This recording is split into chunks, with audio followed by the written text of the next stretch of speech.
开记者会，我就戴着口罩嘛，然后大家有注意到我有一点咳，所以我戴着口罩。然后第二天早上就发烧了，那发烧了以后，我当然是觉得说我要在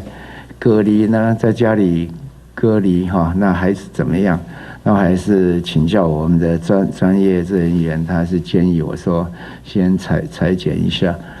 那我也是裁剪呢，也是阴性，那是鼻病毒是不是？就一般的，也不是流感，就一般的感冒。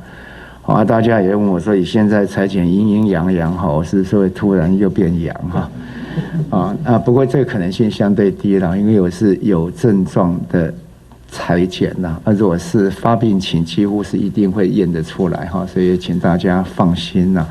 那我也怕大家不放心，所以把口罩也尽量戴好。前2天我都有警告你们不要靠我太近网上看新闻，请下载 TVBS App 或直接按订阅 TVBS 新闻频道。